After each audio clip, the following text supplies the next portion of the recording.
Hello everyone, welcome to Black Mirror horror. कैसे हैं आप सब? आई होप आप सब ठीक होंगे। आज मैं आप सभी के लिए कुछ बेहद ही खौफनाक और सच्ची भूतिया कहानियाँ लेकर आई हूँ और उम्मीद करती हूँ कि ये कहानियाँ आपको पसंद आएगी। कहानियाँ पसंद आए तो इस वीडियो को लाइक और चैनल को सब्सक्राइब ज़रूर कीजिएगा और साथ ही इन कहानियों को ज़्यादा से ज़्यादा शेयर कीजिएगा। तो चलिए ज़्यादा देर ना करते हुए हम बढ़ते हैं हमारी आज की कहानियों की ओर। रुचि आज बहुत खुश थी। उसका मूड बहुत ही अच्छा था और हो भी क्यों ना, आज उसे राज के साथ घूमने का मौका मिल रहा था। वही राज जिसे वो कॉलेज में एडमिशन के बाद से ही पसंद करती आ रही थी। चोरी चोरी उसको देखा करती थी। तकरीबन कॉलेज की हर लड़की का यही हाल था। वो था ही ऐसा। उसका व्यक्तित्व ही केवल आकर्षक नहीं था, बल्कि वो एक जिंदा दिल, हंसमुख, मेधावी छात्र था जो दूसरों की मदद करने को हर समय तत्पर रहता था। उसके आसपास स्टूडेंट्स की हमेशा भीड़ लगी रहती थी। सभी उससे नोट्स मांगते थे और लड़कियों को तो नोट्स मांगने के बहाने उसके करीब आने का मौका मिल जाता था, इसीलिए वे अवसर की ताक में ही रहती थी। वो सभी को नोट्स दे देता था। जो कोई भी उससे स्टडी में हेल्प लेना चाहता था वो उसकी हेल्प कर देता और उनके क्वेश्चन का जवाब भी समझा कर देता था। उसकी मदद से जहाँ स्टूडेंट्स उससे बहुत खुश थे, वहीं वे इस बात से भी बहुत खुश थे कि वो किसी भी लड़की की तरफ आंख उठाकर नहीं देखता था। कॉलेज के अन्य लड़कों की तरफ फ्लर्ट नहीं करता था। इससे उनकी गर्लफ्रेंड्स के लिए कोई खतरा नहीं था। उससे किसी का कोई कंपटीशन नहीं था। वैसे तो उसके इस स्वभाव की प्रशंसा करनी चाहिए, लेकिन उसका ये स्वभाव लड़कियों को पसंद नहीं आता था। उसे ये भी नहीं पता था कि धीरे धीरे और चुपके चुपके उसने लड़कियों के सपनों में भी जगह बना ली है और सपनों में वो आता जाता है। बड़ी हसरत से वे उसे देखती हैं, उससे बातें करना चाहती हैं, लेकिन उसे इन बातों से कोई मतलब ही नहीं है कि कौन उसके बारे में क्या सोच रहा है। जाने किस मिट्टी का बना हुआ है वो तो बस अपनी पढ़ाई में लगा रहता है।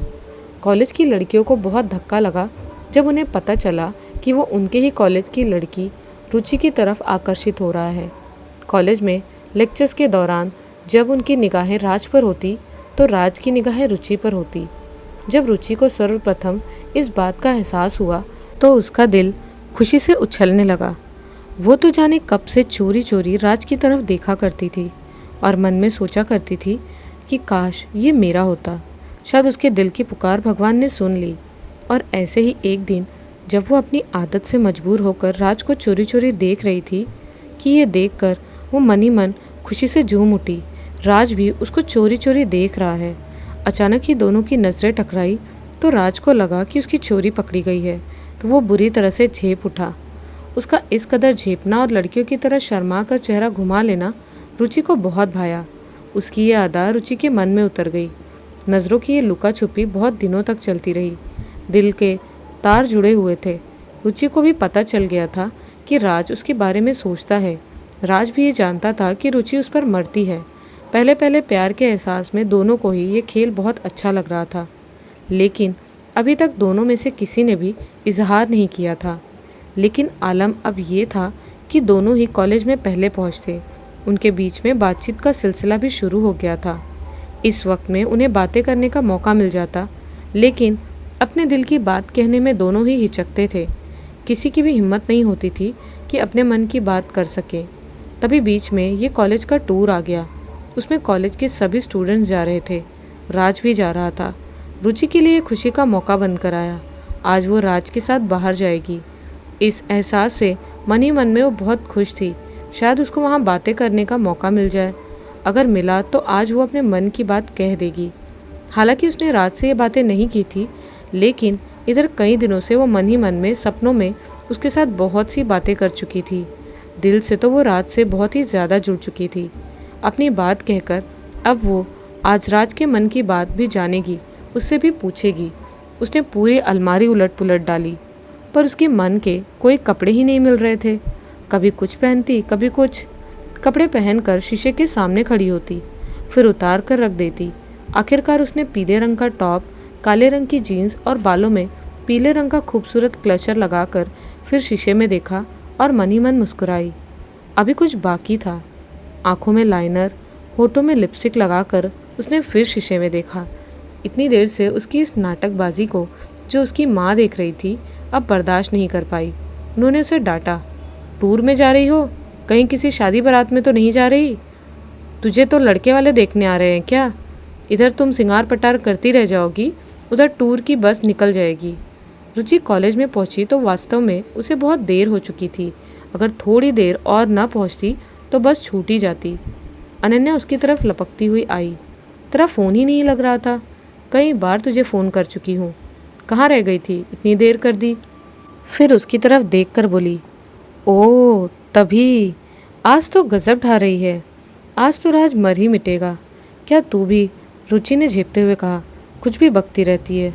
सभी ने उसकी बहुत तारीफ की, लेकिन उसने अपनी प्रशंसा के लिए राज की तरफ देखा।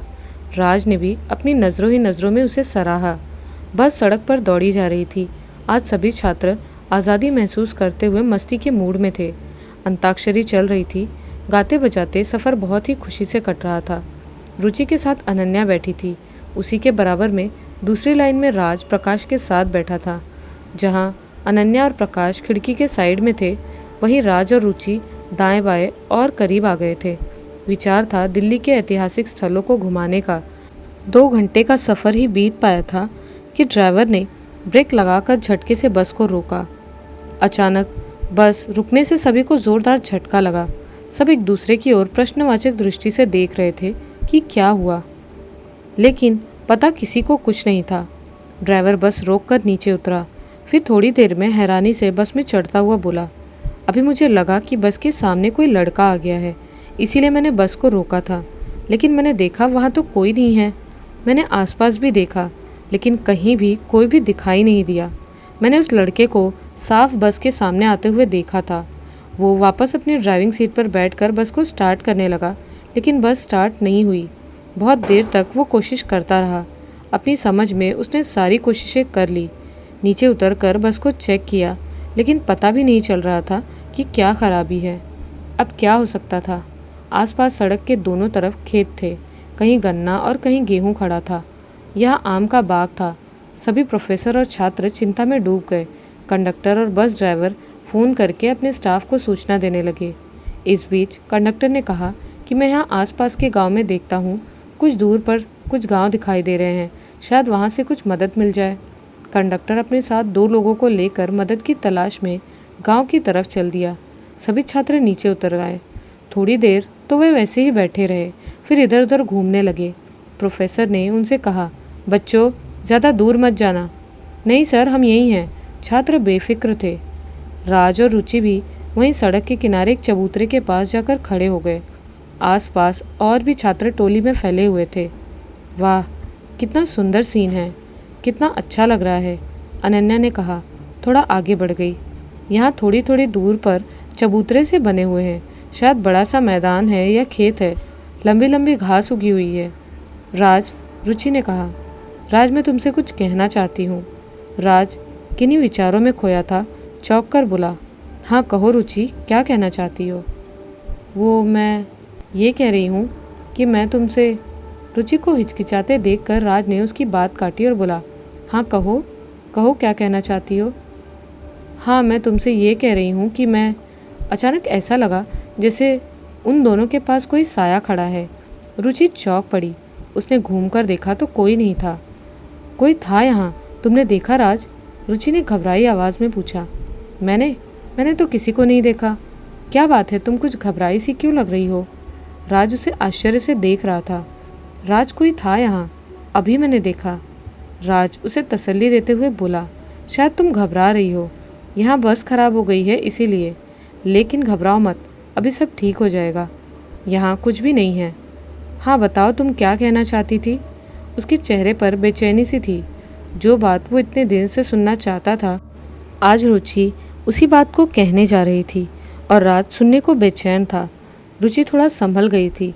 उसने कहा, राज, मैं तुमसे प्यार करने लगी हूँ। अचानक एक तेज़ बवंडर सा आया। राज को एक जोरदार ठोकर लगी और वो लड़खड़ा कर गिरा। रुचि ये देखकर घबरा गई। राज, क्या हुआ? वो पूछ रही थी।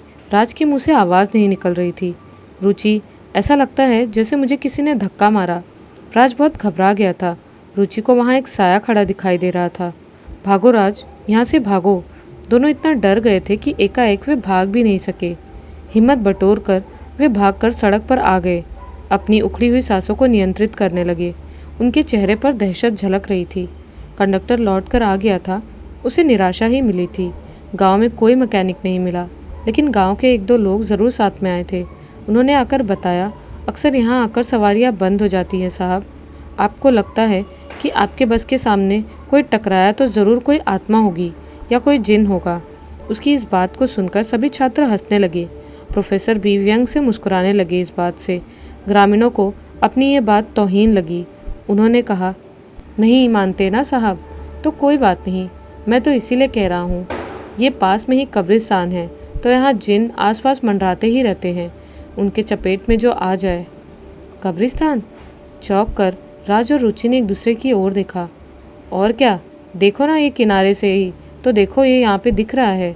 ये तो कब्र यहीं से दिखाई दे रही है। ग्रामीण भी अपनी बात सिद्ध करने पर तुला हुआ था। राज और रुचि ने देखा, ये वही कब्र थी जिसके पास से वे दोनों खड़े थे। इसका मतलब वो दो कब्रिस्तान में खड़े थे और बिल्कुल कब्र के पास। उनके चेहरे सफ़ेद पड़ गए। ड्राइवर ने आकर बस को स्टार्ट करने की अंतिम कोशिश की और आश्चर्य, बस स्टार्ट हो गई। रुचि गुमसुम हो गई थी। राज का भी यही हाल था। बस अपने गंतव्य पर पहुंची। सभी स्थानों पर घुमाया गया। सभी बच्चों ने खूब एंजॉय किया, लेकिन रुचि और राज के चेहरे पर दोबारा हंसी नहीं आई। रात को सभी घर वापस आ गए। रुचि को गुमसुम देखकर उसकी माँ ने पूछा, लेकिन रुचि ने कुछ नहीं बताया और जल्दी ही खा पीकर सो गई। अब वो सपना देख रही है, लेकिन आज वो नया सपना देख रही है। उसके सपने में राज कहीं दूर दूर तक नहीं है। मेला लगा हुआ है और वो दुकान के सामने खड़ी हुई कुछ सामान खरीद रही है। गोरे रंग का, घुंघराले बालों, बड़ी बड़ी गहरी आंखों वाला और लंबे कद का एक खूबसूरत सा युवक उसके पास आता है। वो उसे देखकर बहुत खुश हो जाती है। वो उसकी तरफ जा रही है। और क्या क्या सामान तुम्हें लेना है नीलू? वो उससे कह रहा है। नहीं आरिफ, मुझे अब कुछ नहीं चाहिए। अब मैं चलती हूँ।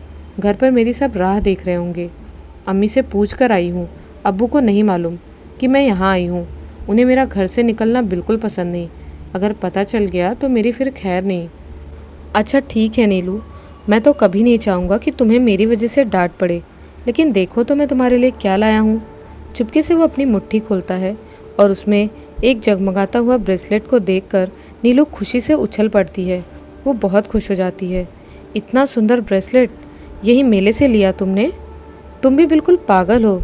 इस मेले से मैं तुम्हारे लिए ब्रेसलेट लाऊंगा? अरे ये तो मैं सुनार की दुकान से लाया हूँ। खुशी के मारे नीलू उर्फ नीलोफर ये भी भूल जाती है कि वो कहाँ है। वो आरिफ के गले लग जाती है।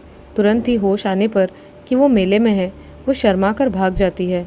आरिफ उसे बुलाता ही रह जाता है। दृश्य बदलता है। आरिफ के साथ वो एक बाग में बैठी हुई है। आरिफ उसकी गोद में सिर रखकर लेटा हुआ है। वो आरिफ के घुंघराले बालों में उंगलियां फिरा रही है। आरिफ बहुत उदास है। ये देखकर नीलू भी उदास है। क्या बात है आरिफ, तुम इतने उदास क्यों हो? सोचता हूँ कि कहीं हमारा ये इश्क अधूरा न रहे। तुम्हारे अब्बू हमारी शादी करने के लिए कभी नहीं मानेंगे, और तुम तो जानती ही हो वो कई बार मुझे धमका चुके हैं। अगर उन्होंने हमें देख लिया तो मुझे ज़िंदा भी नहीं छोड़ेंगे।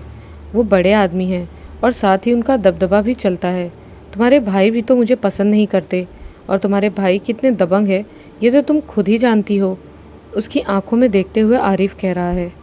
आरिफ के सुंदर चेहरे पर उदासी नीलू को बर्दाश्त नहीं होती। वो तड़प उठती है। हाँ ये बात तो है आरिफ, लेकिन क्या? आरिफ उसके हाथों को बेचैनी से पकड़कर कहता है। नीलू कहीं ऐसा तो नहीं कि तुम मुझे छोड़कर किसी दूसरे से निकाह कर लो? अगर ऐसा हुआ तो फिर मेरा क्या होगा? उसकी सुंदर गहरी आंखों में आंसू भर आए। ये देखकर खुद नीलू की भी आंखों में आंसू भर आए। नहीं नहीं, वो आरिफ को समझा रही थी। ऐसा कभी नहीं होगा। सच कह रही हो ना तुम? अब आरिफ के चेहरे पर हंसी है। दोनों बातें कर रहे हैं, खूब हंस रहे हैं। तभी आरिफ का चेहरा सफ़ेद पड़ जाता है। क्या हुआ? नीलू नहीं देख पाती कि अचानक क्या बात हो गई है जो आरिफ एकदम से खामोश हो गया और डर गया है। नीलू पीछे देखो, वो तुम्हारे भाई। तभी दृश्य बदला। आरिफ को दो हट्टे कट्टे लोगों ने पकड़ रखा है। वो उनके सामने खड़ी है। वे लोग आरिफ को मार रहे हैं और वो चिल्ला रही है। नीलू उनसे मिन्नतें कर रही है। आरिफ को छोड़ दो, आरिफ को छोड़ दो। कुछ लोग नीलू को घसीटते हुए ले जाते हैं और वे दोनों लोग जो आरिफ को पकड़े हुए थे वे उसे चाकुओं से गोद डालते हैं। नीलू देख रही है कि आरिफ के शरीर से खून का फव्वारा छूट रहा है। वो चिल्ला रहा है और नीलू की तरफ ही देख रहा है। नीलू नीलू पुकार रहा है और वो रोते हुए घिसटती हुई जा रही है। अंतिम बार देखती है कि आरिफ वहीं पर गिर पड़ा है और वो मर चुका है और उसकी खुली हुई आंखें नीलू की तरफ ही लगी हुई है।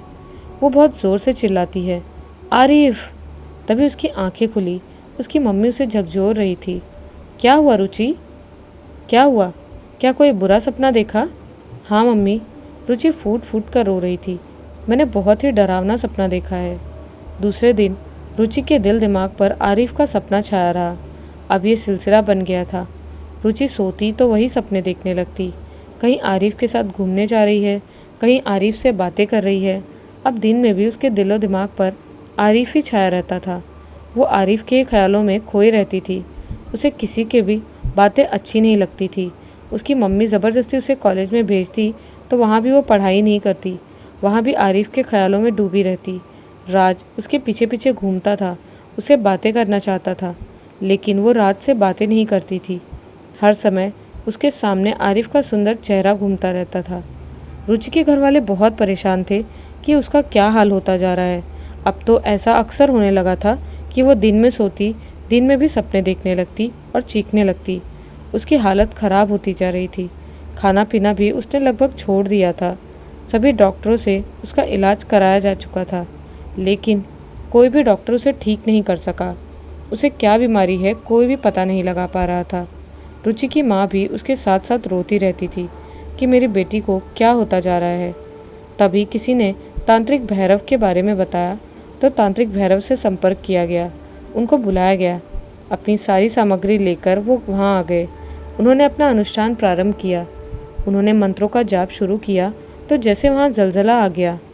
पट पट करके खिड़कियाँ खुलने लगी, पर्दे फड़फड़ाने लगे, भयानक आवाज़ें गूंजने लगी। ऐसा लग रहा था जैसे आसपास भेड़िए गुर्रा रहे हों।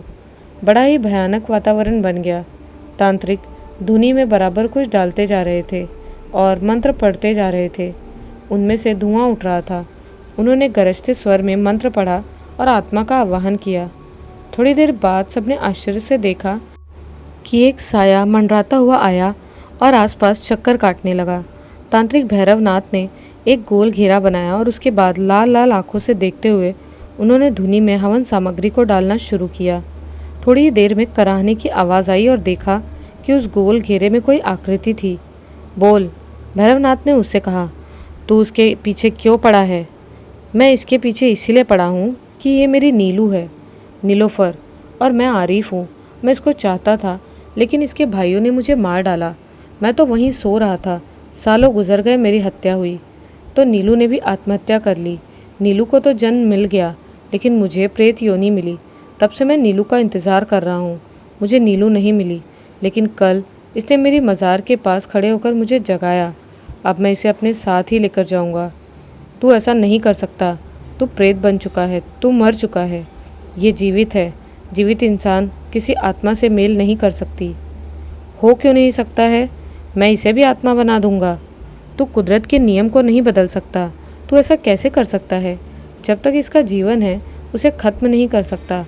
भयानक स्वर में गुर्राने की आवाज़ें आने लगी। भैरवनाथ की आंखों से चिंगारी निकलती प्रतीत हो रही थी।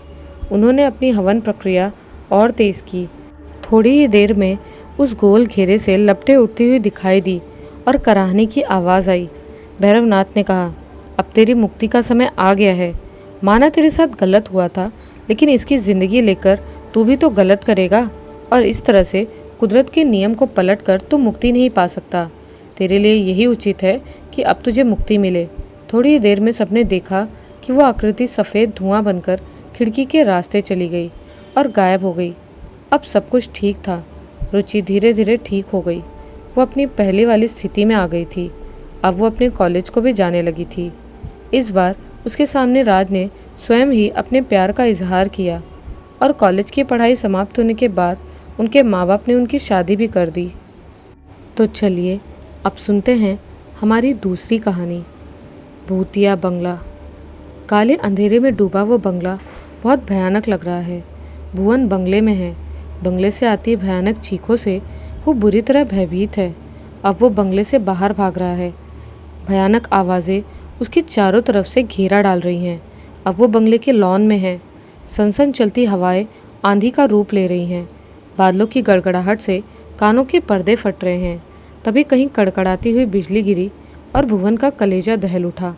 वो जिधर भी भागने की कोशिश करता है, उधर से नुकीले दांतों और लंबे लंबे नाखूनों से उसे नोचने के लिए भयावह आकृतियाँ आ जाती है। वो चीख रहा है, बचाओ बचाओ की गुहार लगा रहा है, पर वहाँ दूर दूर तक कोई नहीं है। भुवन की चिल्लाते चिल्लाते आवाज़ बैठ रही है। लंबे लंबे दांतों वाली आकृति उसके गले में लिपट गई और अब भुवन को लग रहा है कि वह आकृति उसका खून चूस लेगी। उसे छुड़ाने के लिए भुवन अपनी पूरी ताकत लगा देता है और ज़ोर से चिल्लाता है, बचाओ। क्या हुआ भुवन? भुवन, आंखें खोलो। भुवन ने आंखें खोलकर देखा। उसकी माँ उसके चेहरे पर झुकी बड़ी चिंता भरी नज़रों से उसे देख रही थी। क्या हुआ तुम्हें? उनके फिर से पूछने पर उसने बताया, कुछ नहीं मम्मी, बड़ा डरावना सपना था। भुवन ने अपने चेहरे पर छलक आए पसीनों की बूंदों को पोंछते हुए कहा, देर रात तक हॉरर फिल्में देखने से यही तो होगा। तब तो तू सुनता नहीं है, कितना भी मना करूं, बस अपने मन की करता है। मम्मी आप शुरू हो गई? जयश्री को बीच में ही टोकते हुए भुवन बोल पड़ा। तो क्या मैं झूठ बोल रही हूँ? इतनी इतनी रात तक जाग कर तू क्या देखता रहता है फिर? भुवन मुस्कुराया। वो अपनी भोली माँ को क्या बताए कि वो क्या देखता रहता है। वो आजकल एक भूतिया बंगले पर काम कर रहा है। उसके बारे में छानबीन करेगा। दिन रात उसके बारे में खबरों से, इधर उधर से, नेट से तथ्य इकट्ठे कर रहा है। शायद ये उसी का ये प्रभाव रहा कि जो उसने ये सपना देखा। कहा जाता है जो अवचेतन में होता है वही सपने में आता है। यही रहा होगा। उसने अपने सिर को झटका और मुस्कुराते हुए माँ की ओर देखकर कहा, माँ, बड़े ज़ोर की भूख लगी है। और अपने इस इमोशनल हथियार से माँ को लाजवाब कर वो बाथरूम की ओर बढ़ गया। अच्छा चल, जाकर फ्रेश होकर आ, मैं नाश्ता लगाती हूँ, कहती हुई जयश्री चली गई। भुवन जयश्री और वीर प्रताप सिंह का एक लौता बेटा है। शादी के कई सालों बाद, बड़ी मुरादों के बाद पैदा हुआ था। वो अपने अलग ही तरह का था, किसी से भी नहीं मिलता जुलता। पिता वीर प्रताप सिंह कारोबारी है, पर वो उनके कारोबार की तरफ आंख उठाकर नहीं देखता। अपने माँ बाप को वो जान से भी ज़्यादा चाहता है, लेकिन उसका स्वभाव किसी से मैच नहीं करता है। पिता जितना सख्त है, बेटा उतना ही नरम दिल है। कोई नौकर गलती या गुस्ताखी करता है या कोई नुकसान कर देता है तो वीर प्रताप उसके पैसे काट लेते हैं, तो भुवन उनके काटे हुए पैसे चुपके से उनको दे देता है। सब कहते हैं इतने सख्त ठाकुर साहब के यहाँ ये देवता बेटा कैसे पैदा हो गया। खुद वीर प्रताप सिंह भी कभी कभी चिंता करते हैं कि ऐसे स्वभाव को लेकर ये कारोबार कैसे चलाएगा। वो एडवेंचर की ओर भागता है। यही वजह है कि उसने कॉमर्स की बजाय हिस्ट्री में आर्कियोलॉजी सब्जेक्ट को चुना। रहस्य की परतों को खोलना उसे अच्छा लगता है। उनमें छिपी कहानियों को सामने लाना उसका शौक़ है। कई प्रोजेक्ट्स वो अपने प्रोफेसर डॉक्टर बलियान के साथ कर चुका है। प्राचीन किले, बंगले, हवेली, खंडहर उसके प्रोजेक्ट में शामिल रह चुके हैं। उसके कई लेख प्रकाशित होते रहते हैं। अपने कर्मठ स्वभाव के कारण वो अपने प्रोफेसर का चहेता है। अभी हाल ही में उसने एक बंगले के बारे में किसी अखबार में पढ़ा था कि वो भुतहा है। तब से सब तरफ से उसका ध्यान हटकर उसी बंगले पर केंद्रित हो गया था। वो भूत प्रेतों को नहीं मानता है, ऊपर से ज़िद्दी स्वभाव का है। उसने फैसला किया कि वो उसकी खोजबीन करेगा और सबको बताएगा कि केवल अफवाह है। भुवन नहा कर आ गया। माँ ने नाश्ता लगा दिया था। उसने नाश्ता किया और अपने दो दोस्तों को फ़ोन किया। कैलाश और शिवम उसके जिगरे दोस्त हैं, उसके सहपाठी हैं और उसी की तरह एडवेंचर नेचर के हैं। उनको भी उसने इस अभियान में शामिल कर लिया। उन तीनों ने दिल्ली के लिए बस पकड़ी। दिल्ली में नजफगढ़ में रिहायशी इलाके में वो बंगला था और भूतिया बंगला के रूप में मशहूर था। तीनों ने दिल्ली में पहुंचकर नजफगढ़ में एक होटल में डेरा डाला और शाम के समय वह बंगले की खोजबीन करने के लिए निकले। अभी अंधेरा नहीं हुआ था। उन्होंने उस बंगले को आराम से ढूंढ लिया। इस बात से उनको अंदाज़ा हो गया कि यह बंगला कितना मशहूर है कि जिस किसी से भी पूछा उसने फ़ौरन उसका पता बताया और इन तीनों की तरफ ऐसी निगाह से देखा कि मानो ये तीनों पागल हैं और ये सलाह भी दी, क्यों मरने के लिए जा रहे हो उधर, अभी नई उम्र के हो, आराम से अपनी ज़िंदगी जियो। और इन तीनों ने उनकी बातों को हंसी में उड़ाते हुए अपना रास्ता नापा। बंगले के पास आकर उन्होंने उसका निरीक्षण किया। उसकी हालत देखने से लगता था कि ये करीब 30-35 वर्ष से बंद पड़ा होगा। इतने दिनों से उसकी मरम्मत, साफ सफाई और उचित देखभाल नहीं हुई थी, इसीलिए वो झाड़ झंखाल से घिरा हुआ था। शाम के उतरते अंधेरे में लंबी होती परछाइयों में ये रहस्यमयी और डरावना लग रहा था। कोई सामान्य व्यक्ति होता तो वो इस दृश्य से कन्नी काट लेता, लेकिन ये तीनों ऐसे कई अभियानों में शामिल हो चुके थे। तीनों के कंधों पर टंगे हुए बैगों में टॉर्च, कैमरे और अन्य कई चीज़ें थी जो वे अपने उपयोग में लाते थे। गेट के पास आकर उन्होंने फाटक को खोला। कई वर्षों से बंद होने के कारण वो जाम हो चुका था और उस पर बेलें और लताएं प्राकृतिक रूप से बढ़कर इतनी झाड़ झंकारमय हो गई थी कि अब गेट को लगभग ढक लिया था। फिर भी तीनों फाटक को खोलने में कामयाब हो गए और अंदर घुसे। लंबे चौड़े लॉन को पार करके वे बंगले में घुसे। चारों तरफ जाले ही जाले थे। उनकी आहट सुनकर चमगादड़ फड़फड़ाते हुए उड़े। कहीं से उल्लू बोलने लगे। उनकी भयानक घुघुआती हुई आवाज़ डरावना माहौल उत्पन्न कर रही थी। झाड़ियों से कोई जानवर भागा, शायद बिल्ली हो सकती थी। हैरानी की बात थी कि बंगले के सभी दरवाजे खुले हुए थे। हॉल कमरे में पहुंचने पर उन्होंने देखा, ये विशालकाय हॉल था। ऊपर शानदार झूमर टंगा था। बेहद खूबसूरत कलात्मक सीढ़ियाँ ऊपर की मंजिल की तरफ जाती थी। देखने से मालूम पड़ता था कि ये आलीशान बंगला काफ़ी शौकीन लोगों का था। हर तरफ धूल गर्द का अंबार था। सब तरफ जाले ही जाले झूल रहे थे। भुवन ने एक मूर्ति के ऊपर से कवर उतारा। मूर्ति इतनी खूबसूरत और सजीव लग रही थी कि जैसे ये अभी बोल पड़ेगी। तीनों ने धूल झाड़कर बैठने के लिए सोफे को साफ किया और वहाँ बैग रख दिए। अपने बैग से मोमबत्ती निकाली और जलाकर वहीं लगे खूबसूरत स्टैंड पर लगा दी। अब तीनों टॉर्च लेकर ऊपर की मंजिल की ओर बढ़े। ऊपर की मंजिल पर भी यही हाल था। कहीं कैमरे थे, भव्य सजावट थी, कीमती सामान था, पर धूल और गर्द से अटा हुआ, जालों से पूरा हुआ। कोने कोने में चमगादड़ों का बसेरा था। थोड़ी सी आहट होती और वे पंखों को फड़फड़ाते हुए सिर के ऊपर से गुजर जाते। काले अंधेरे कमरे में उनके पंखों की फड़फड़ाहट एक भयानक सा एहसास जगा रही थी। तभी उनके सामने से तेज़ी से कोई गुजरा। भुवन चौंका, पर उन्होंने देखा कि ये तो वही काली बिल्ली है जो गेट पर भागी थी। तो उनके होठों पर मुस्कान दौड़ गई। बेमतलब में ही डर गए थे यार, हंसते हुए शिवम ने कहा। तीनों नीचे आए। भुवन ने शिवम की तरफ हंसकर देखते हुए कहा, देखा, खाली अफवाह फैलाते हैं लोग, और कुछ नहीं। अभी तक तो कहीं भूत वूत दिखे नहीं, अब कहाँ से दिखेंगे, और दिखेंगे भी तभी हम देख लेंगे कि कितने बड़े भूत आते हैं। हम कल यहाँ ध्यान से देखेंगे और इसकी पूरी छानबीन करेंगे। अब हम यहाँ कैमरे लगा देते हैं और फिर चैन से सोएंगे। सवेरे देखेंगे कि क्या क्या हुआ है रात में। शिवम ने अंगड़ाई ली और अपने बैग से कैमरे निकालने लगा। कैमरे से उसे कुछ ध्यान आया। उसे ऐसा लगा कि शायद वहाँ कैमरे पहले से भी लगे हैं। अब भुवन उठा। उसने अपने साथियों से भी कहा। वे दोनों भी टॉर्च लेकर जगह जगह चेक करने लगे। वास्तव में ही कैमरे लगे हुए थे, लेकिन अभी तो वे किसी काम के नहीं थे। उन्होंने अपने कैमरे लगा दिए और आराम से आकर बैठ गए।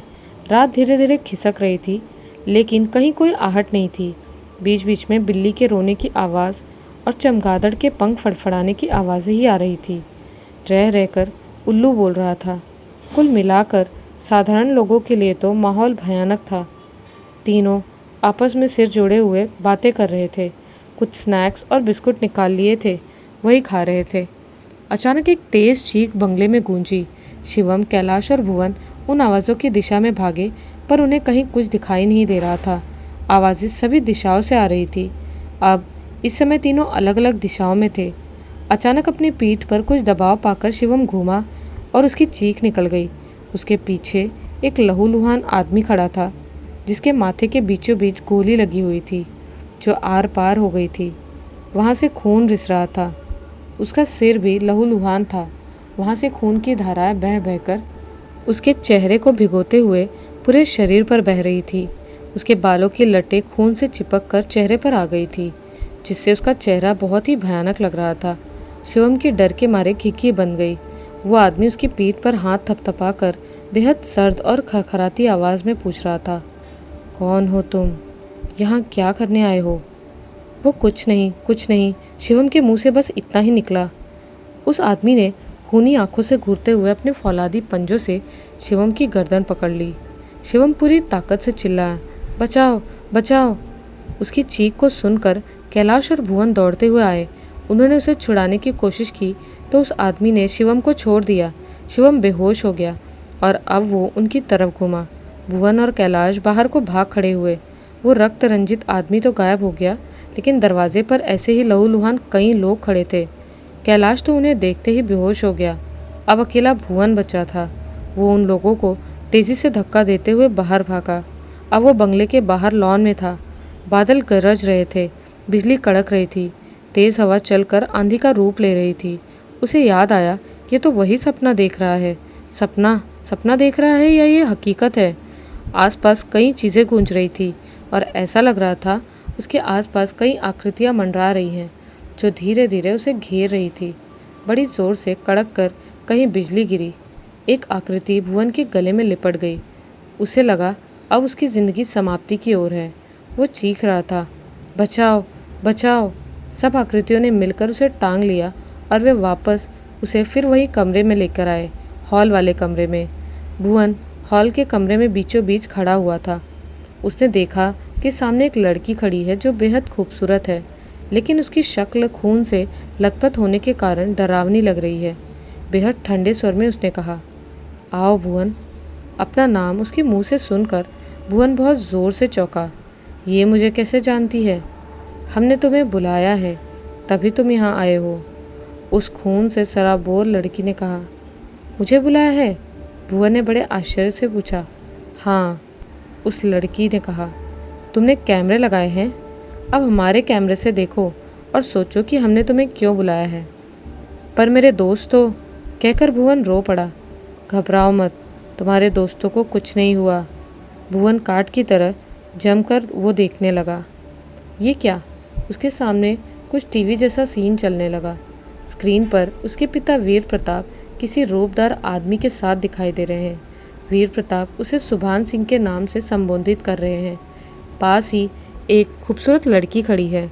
वो वीर प्रताप को अंकल अंकल कहकर संबोधित कर रही है। भुवन चौंका। अरे ये तो यही लड़की है। वे दोनों उसे माधुरी कहकर संबोधित कर रहे हैं।